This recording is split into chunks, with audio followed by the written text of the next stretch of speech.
que ler contos de fadas para as crianças? É exatamente sobre este tema que nós vamos conversar hoje. E este tema se confunde muito com um vídeo que eu já fiz aqui também para vocês, por que ler literatura. Então, em alguns momentos, nós vamos usar alguns argumentos que estão lá também, já que um conto de fada é uma literatura. Mas então, vamos lá. Por que tu deves ler contos de fadas para os teus filhos? A primeira coisa que eu queria dizer é que existe um momento ideal para ler contos de fadas? Sim, existe.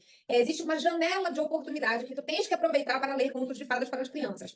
Isso quer dizer que depois dessa janela eu não posso mais ler ou não devo mais ler? Não, isso não quer dizer que tu deves abandonar os contos de fadas, mas quer dizer que tu deves aproveitar essa janela que eu vou te falar agora para ler para os teus filhos contos de fadas. Esse é um gênero que tem uma ótima aceitação e uma ótima compreensão das crianças, para além do que tu podes imaginar que elas conseguem compreender nesta fase, que é ali até os 11 anos, mais ou menos. É no momento em que a criança começa. A partir dos 7 anos, essa criança ela começa a ter uso da razão, portanto, ela começa a usar a sua inteligência e ela consegue compreender algumas coisas que, na cabeça dela, começam a fazer sentido dentro daquela leitura, porque é uma criança que está com a imaginação muito aflorada, então é uma criança que ainda recebe muito bem o encantamento do conto de fada, e além desse encantamento do conto de fada, ela vai ultrapassando a barreira daquela fantasia e vai aos poucos compreendendo que existe algo de real naquele mundo ficcional. Portanto, os contos de fadas eles são muito bem-vindos para crianças nessa faixa etária.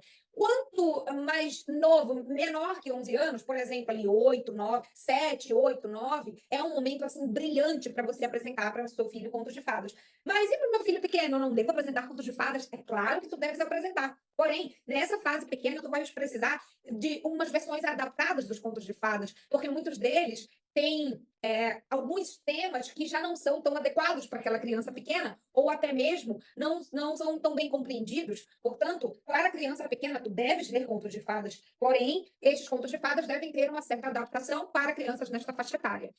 Eu posso deixar para vocês aqui embaixo algumas dicas de livros mais adequados para as determinadas faixas etárias, até ali 6 anos, depois de 7 a 11, certo? Os contos de fadas, em sua versão original, eles são bem diferentes dos contos de fadas que tu conheces porque tu vistes os filmes da Disney. Portanto, os contos de fadas na versão Disney, eles são bastante deturpados. A grande maioria deles não tem muita conexão com a versão original. Portanto, tu deves conhecer a versão original. Os melhores livros para que tu conheças as versões originais dos contos de fadas são os livros coloridos, né? Os fabulosos livros coloridos. E que eu acho que pode ser que eu tenha algum aqui atrás de mim. Acho que tem o vermelho. Tem o azul também? Olha só. A minha versão é essa, mas pode ser que tu tenhas outra versão. Então, esses fabulosos livros coloridos, eles têm diversos contos de fadas aqui na sua versão original. E como vocês podem perceber, pelo modo como eu vou abrir aqui, eles não têm praticamente imagens. São ótimos para leitura em voz alta. Essa minha versão aqui é bem bonita, vem com uns mapas, uns desenhos aqui muito bons.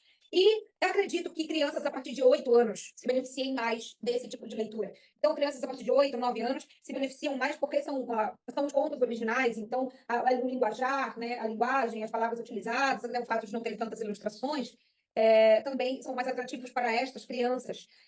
Tu vais perceber também aqui que a linguagem desse conto de fatos, por exemplo, eu vou usar o exemplo aqui da Chapeuzinho Vermelho. A Chapeuzinho Vermelho não é salva no final, ela morre no final.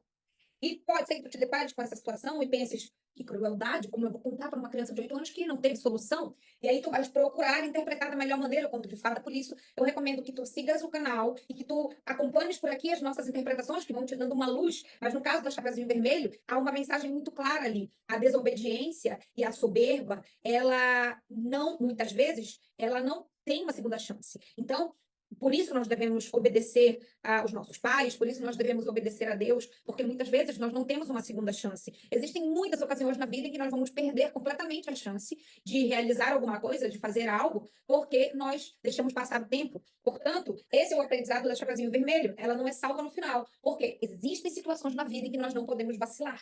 Nós devemos obedecer. Né? No caso dela, foi um risco de vida. Então, existem diversos contos de fadas aqui, cujo final vai te surpreender, assim como o enredo, né, ao meio da história. Portanto, recomendo que tu leias antes de ler para o teu filho e assim tu possas decidir se está adequado para a faixa etária daquela criança. E por que tu deves ler? O conto de fada, ele não foi escrito propriamente para as crianças. Na época que esses grandes escritores, né, como, por exemplo, o Anderson, que é um grande escritor de contos de fadas, um dos maiores. Existe inclusive um prêmio de literatura infantil no nome dele, Hans Christian Andersen, que é entregue pela rainha da Dinamarca. Pelo menos era entregue, mas este ano a rainha da Dinamarca morreu, e eu acredito que deverá ser substituído a entrega pelo seu filho, que assumiu o trono. Bom, de todo modo, o que eu quero dizer é o seguinte: os contos de fadas eles foram criados para as pessoas, então eram lidos ali em volta de uma fogueira. E o que o conto de fada queria ensinar? Os contos de fadas queriam trazer um encantamento. Então sempre tem, não são necessariamente de fadas, né? O melhor nome talvez seja fantasia. Então são contos fantásticos que têm seres estranhos, lugares mágicos e assim por diante, e que sempre querem trazer uma mensagem por trás daquilo que tu consegues ver como um gigante, por exemplo. Nós temos muitas mensagens quando nós lemos um conto de fada que tem um gigante. Nós temos muitas mensagens quando tem um dragão no conto de fada que representa o mal, que representa propriamente tudo que há do mal, o nosso pior inimigo, que é o diabo. Então, dentro dos contos de fadas, tu tens muitas informações de alegorias, metáforas, e as crianças crescem muito quando elas vão aprendendo desde cedo a ter contato com aquela simbologia, com aquela linguagem simbólica. A vida é cheia de linguagem simbólica. Portanto, ler contos de fadas nos treina para a própria vida, porque nós precisamos estar lendo os sinais da nossa vida, os símbolos a todo momento. E os contos de fadas nos treinam para isso.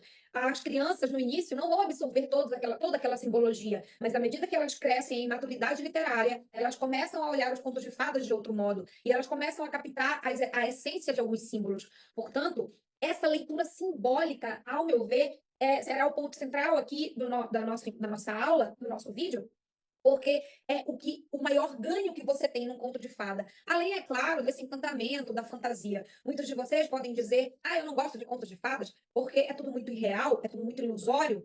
É porque tu não estás sabendo ler contos de fadas, não é mesmo? Os contos de fadas não têm apenas coisas muito irreais, mas eles têm principalmente símbolos. Portanto, aquela irrealidade toda está mais perto da sua realidade do que tu podes imaginar, porque na verdade eu tenho certeza que tu não enfrentas dragões no teu dia a dia, mas tu enfrentas dificuldades que poderiam muito bem se parecer com dragões. Portanto, o conto de fada se aproxima muito dos dilemas humanos, mais um motivo para tu ler os contos de fadas. Quanto mais contos de fadas nós conhecemos, mais nos aproximamos dos dilemas da alma humana, dos conflitos da alma humana, dos anseios, dos desejos. Todos nós vivemos a jornada do herói na nossa vida. Todos nós já nos deparamos em algum momento com determinados inimigos, com superações, com dúvidas sobre a nossa capacidade. E isso tu encontras nos contos de fadas, assim como tu encontras nos contos de fadas também aqueles amigos, aqueles seres que vêm para ajudar, para contribuir com aquele herói. Então, seres mágicos que aparecem para ajudar. Por que não estes seres aparecem na tua vida a todo momento? Como o Espírito Santo aparece para sussurrar no teu ouvido aquilo que tu deves fazer? Ou um amigo, ou um mestre, um professor, um padre que te ajuda no decorrer da tua vida espiritual. Portanto,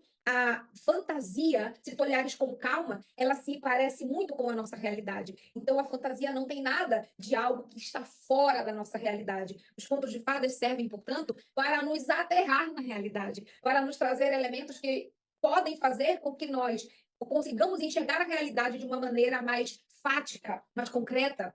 Então, não é tão abstrato assim como tu imaginavas. Existem diversos outros argumentos que eu poderia trazer para vocês, porém, este vídeo já vai servir para te introduzir nesse tema dos contos de fadas. E se tu quiseres que eu traga o sentido e resenhas de contos de fadas importantes e tradicionais, deixa aqui nos comentários que contos de fadas tu queres que eu comente, que eu trago. Então, a partir de agora, não perde mais tempo e vai ler contos de fadas para os teus filhos.